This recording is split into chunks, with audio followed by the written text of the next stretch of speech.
ఆయనలాంటి పెద్ద గొప్ప ప్రొడ్యూసర్ మన తెలుగులో సినిమా తీసినందుకు చాలా హ్యాపీగా ఉంది. బట్ ఆయన పెద్ద గొప్ప అతిపెద్ద ప్రొడ్యూసర్ కన్నా చాలా పెద్ద హృదయం ఉన్న మనిషి అండి.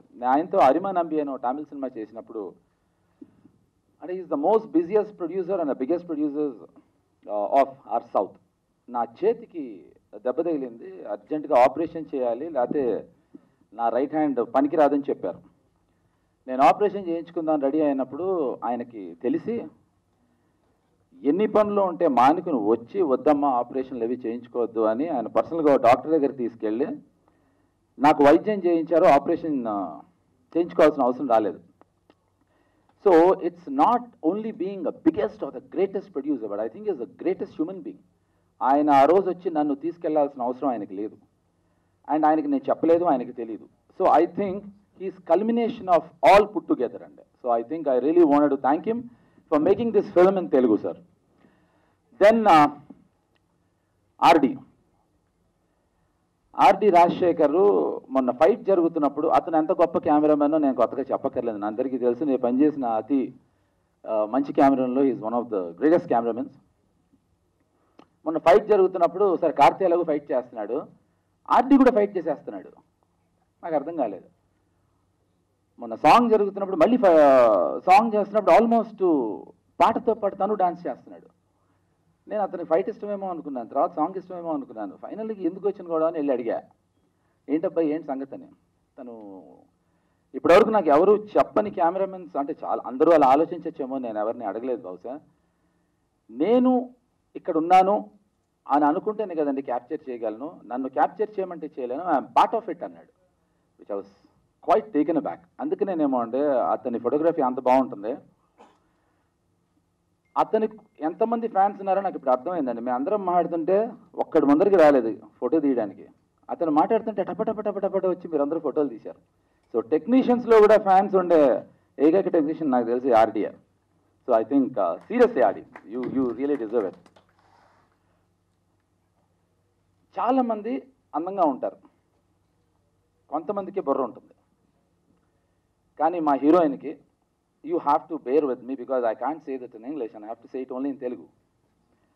And Karthi will translate to you later on and say only good things. Whatever I'm saying bad about her, don't ever say that. ఈ అమ్మాయికి బుర్ర అందం రెండు ఇచ్చాయండి దేవుడు. తను ఈ సినిమాలో యాక్ట్ చేసినప్పుడు మామూలుగా ప్రాంప్టింగ్ అంటాం, అంటే డైలాగ్స్ని అందిస్తూ ఉంటారు.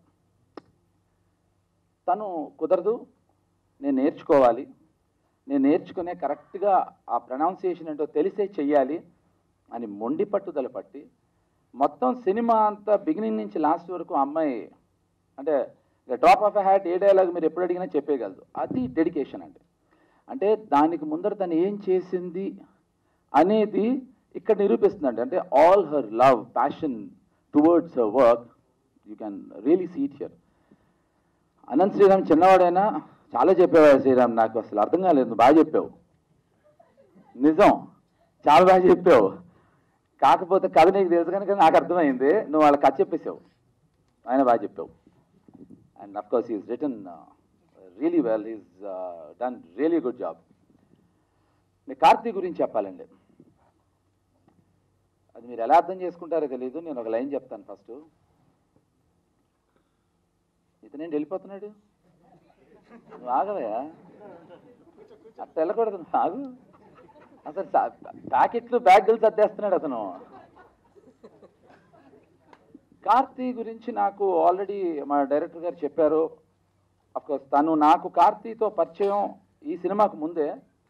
ఎలా అంటే తను RX100 ఫోటోషూట్ జరిగినప్పుడు ఆ స్టిల్స్ దానికి సంబంధించిందంతా అజయ్ తెచ్చి చూపిస్తూ ఉండేవాడు. సో నాకు ప్రత్యక్షంగా పరిచయం లేకపోయినా పరోక్షంగా అతని మీద ఒక అంటే పరిచయం ఉంటుంది. సో అతను ఫస్ట్ టైం కలిశాను, అంత బాగుంది, చాలా బాగుంది. సో అతను నేను కలిసినప్పుడు ఫస్ట్ టైము ఫైట్ చేస్తున్నాడు ఎవరితోనూ కదా సినిమాలో. ఆ ఫైట్ చూసి చాలా సాఫిస్టికేటెడ్ లాంగ్వేజ్లో చెప్పాలి ఇప్పుడు మీకు. వావ్, ఎంత బాగా చేస్తున్నాడు ఫైట్ ఈ అబ్బాయి, మిగతా హీరోలతో సమానంగా చేస్తున్నాడు. ఇది సాఫిస్టికేటెడ్ మనసులో అనమాట. అమ్మ నా కొడుకు ఎరగదీస్తున్నాడు వీడు, ఇదేంటి మిగతా నా కొడుకులు హీరోలకి కొత్త వాళ్ళందరికీ ప్లేట్లు లాగేస్తాడు, ఇది మనసులో భావన నాకు. ఇది అయిపోయింది, తర్వాత సాంగ్స్ చేస్తున్నాడు, చాలా బాగా చేసాడండి సాంగ్స్, చాలా ఈస్తో చేస్తున్నాడు, చాలా చాలా బాగా చేస్తున్నాడు. ఇది నేను సాఫిస్టికేటెడ్గా చెప్తే మంచిలో అనమాట. అరే నా కొడకలారు వస్తున్నాడు రైడు, వీడు మామూలుగా చేయట్లేదు, బాగా ప్రిపేర్ అయ్యి వచ్చాడు. ఏమని, I'm going to be here for a long time అని. నటించినప్పుడు కూడా ఇంకా సాఫిస్టికేటెడ్ వద్దులేండి, నా మనసులోని భావం చెప్తా. అంటే హ్యూమర్ చేయడం చాలా కష్టం అండి, హ్యూమర్ మీ అంటాం మనం, కామెడీ చేయడం చాలా కష్టం. ఈ అబ్బాయి మన దాంట్లో RX100లో ఏం చేశాడో పక్కకి ఎడుతుంది, దీంట్లో is completely changed, completely performance and approach. I think guys watch out for him. ఇది RDX ఇది. So I think you should watch out for him. And అతని దగ్గర చాలా జెన్యున్, అంటే whenever he comes and hug చేస్తా. సాధారణంగా అబ్బాయిలు హక్ చేస్తే నచ్చదండి, కానీ అబ్బాయి హక్ చేస్తే నచ్చుతుంది. చాలా సిన్సియర్గా, మనస్ఫూర్తిగా అతను ఈజ్ ఫుల్ ఆఫ్ ఏంటి ఇప్పుడు చేసుకోవాలా, మధ్యలో ఎవరు మాట్లాడితే. ఇగో ఆల్రెడీ నేను డిస్టర్బ్ అయ్యా తమ్ముడు, నువ్వు బ్యాగ్ చేసుకున్న దాకా నుంచి చిక్కెత్తిగా తిరుగుతున్నావు, నన్ను చంపేస్తున్నావే బాబు, నువ్వు కూర్చో ఒక నిమిషం. అది ఆలస్యం అయింది మాకు తెలుసు, ఒక నిమిషం ఆగు, నువ్వు చెప్తా నీకెందుకు. సో మా ఆర్ట్ డైరెక్టర్ గారు, మ్యూజిక్ డైరెక్టరు, అది ఆల్ రౌండ్ బ్రదర్ అయిపోయింది, నువ్వు లేవకు. Thank you very much, thanks a lot, thank you. పెళ్ళికి ముందు we were in a relationship and he's been my best friend for so long. కానీ పెళ్ళి తర్వాత the person I am now and the kind of I feel this is the happiest that I have ever been in my life. So ఒక పెళ్ళి తర్వాత ఒక కథ and the kind of what love is really.